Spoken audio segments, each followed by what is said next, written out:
काली film कभी के उड़िया से निकलल बा कथाना बाबूजी वो कथाना बाबूजी कि बेबी के मन से मिलल बा करनवा बाबूजी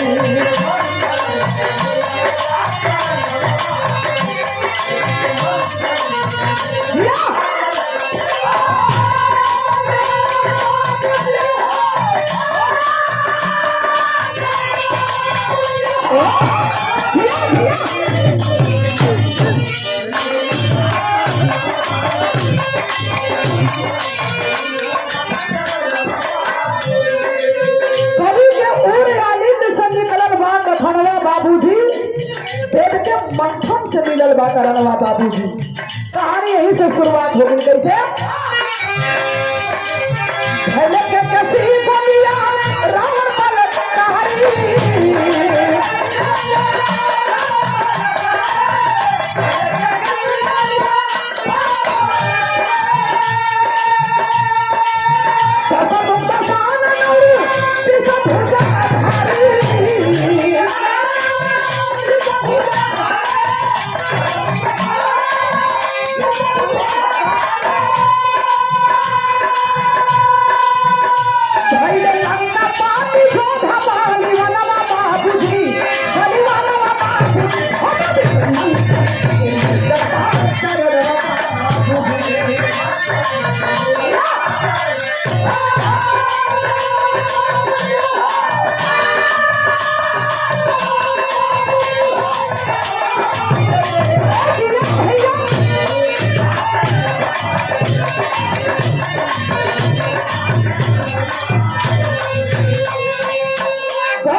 रावण के माई के नाम रहल का कैकसी। कैकसी के गोद से और रावण जब पैदा भइल तो रावण महाराज के बचपने पर से एक सोच बन गई। एक बिरहा तना आनंद है जो हम बतावे जात नहीं। बिरहा में साहित्य या प्रवचन ले हुई और धीरे धीरे कुल बिरहा से हटल जाता। आजकल बिरहा में बहुत जोरों शोर से डांस चलत है, लेकिन आज भी बिरहा में शुरुआया हुआ जवन हम गावे जात बानी साहित्य लोग सुन ले हुई। कहा नाम बा कैसे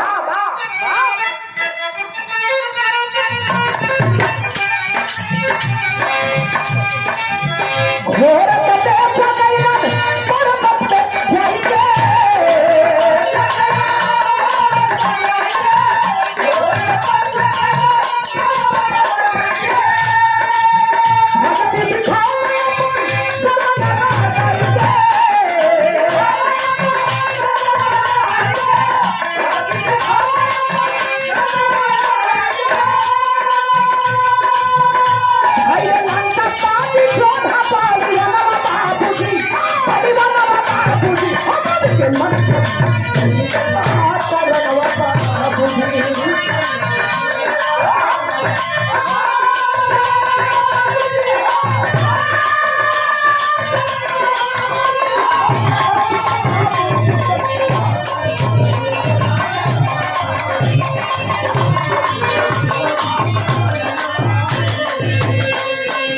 रावण महाराज तपस्या पूजन के करत रहो भगवान भोलेनाथ के तपस्या करते करते बड़ा दिन बीत गई। आज बड़ा दिन बीता एक दिन रावण पर गर्दन काट काट के भगवान भोलेनाथ के पिंडी पर चढ़ाने लगलन। कालन के रे महाराज कही तोहार पूजा करे तनी अब ही तक तू हमें दर्शन ना देला। भगवान भोलेनाथ सोच गिलन करे बाप रे बाप बड़ा हमार भक्त हुआ, लेकिन ऐसा भक्त हमें पहली बार देखे के मिलन। भगवान प्रकट हो गिलन। कलन की रावण क्या चाहिए मांग ले। कलश की तू ही अड़भंगी दास हुआ, हम जौन मांगत तवन दे देबा। का गारंटी की जौन मांगत तवन दे देबा। 3 बचन मनवा के यही बना रावण। ये धरती पर ये दुनिया में सबसे हमार अलग पहचान होके के चाहिए और जवन हम चाहिए तवन कर ली। भगवान बोलन कि जैसन तू चाहत रहा वैसने हुई। तो भइल का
अपने प्राण कर्म से हिलाई दिहल दुनिया। भगवान के वरदान पा के रावण तीनों लोग 14 भुवन में हाहाकार मचा दिया। सब देवी देवता घबरा गिरल। भगवान इतना कैला धीरे धीरे वही रावण एवं कुबेर दिक्पाल स्वामी सबको जीत के अपने वश में कर लिया था। तब भैरवा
सामने वाले के रहे निखन दिहल चाहत।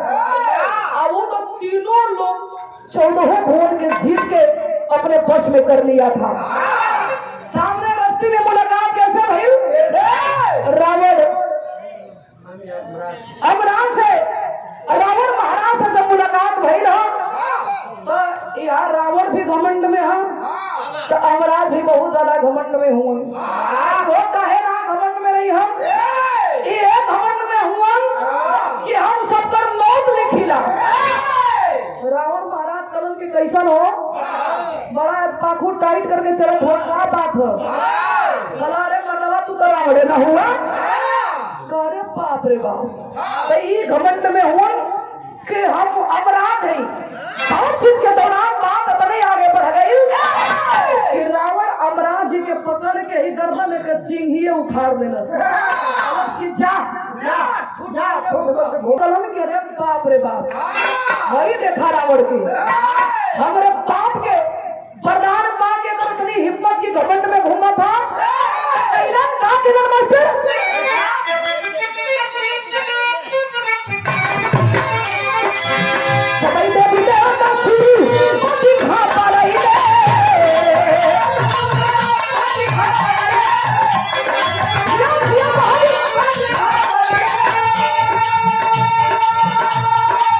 रावण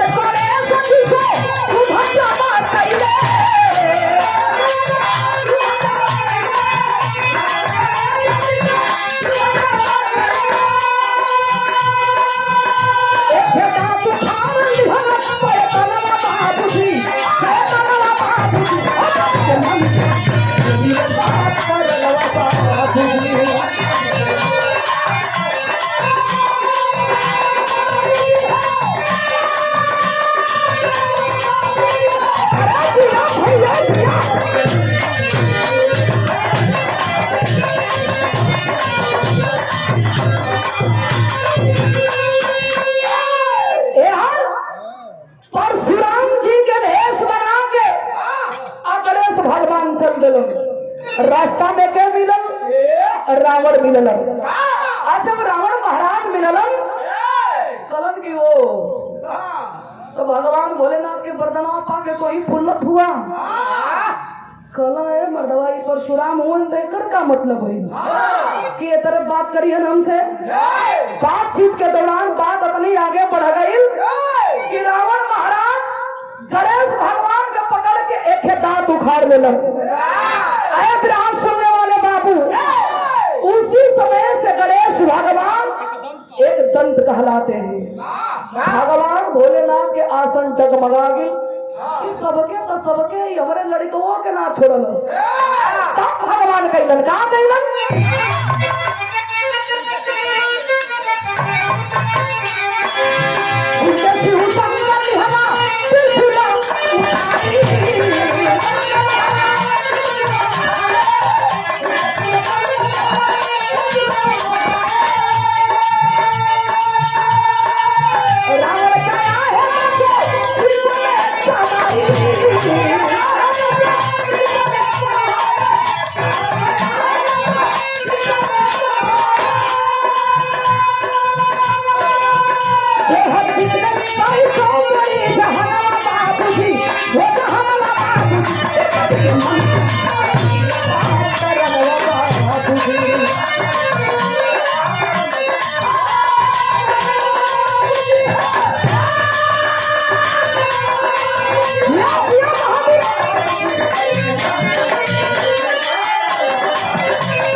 चौकड़ी जहानवा बाबूजी। भगवान भोलेनाथ त्रिशूल उठा के रावण के मारे बदे जो है लगलन। रावण मायावी रहल, कहाँ भागल कहाँ लुकाइल कुछ पता ना चलल। कई चौकड़ी बीत गई। ए भैया जब कई चौकड़ी बीतल है तब भैया का छोलापुर सेक्टर नंबर 3 से जो हथारी गईला नाही मिलल त्यारी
खानदान और अपने समाज के जिन्होंने नाम पूरे दुनिया में पंचम लहराया है, सूर्य कुमार के पूजनीय आप चाचा जी हैं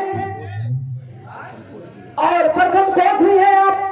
आपकी ओर से 21 रुपया पुरस्कार विनोद यादव जी के नाम पर जोरदार ताली बजा के सम्मान करेंगे और उनके सम्मान में अखाड़ा गया से पट्टा मनोहर पहलवान हमने से हिंद पहलवान जी की ओर से वही रावण सोच गिर कि अरे बाप रे बाप ये तो बड़ा गजब हो गई साहब ना भगवान भी हमारे को गुस्सा में हो गई लम ए भैया कैसे तो बतावन जरा कि आदमी केहू पर गुस्सा के का करे जेकरे पर ऊपर वाला खपा हो जी ओकर भगवाने पार लगाए वाला वाह यही से पहलवान कोई भी काम सोच समझ के कही जाला वाह कहलाम बा कैसे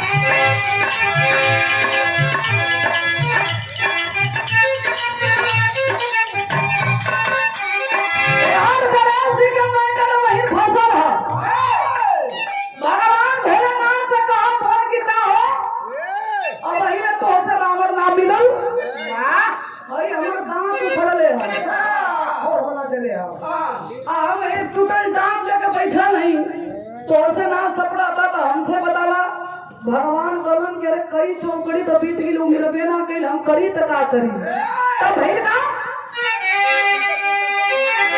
जिंदगी शंकर लिहा त्रिशूल उठाई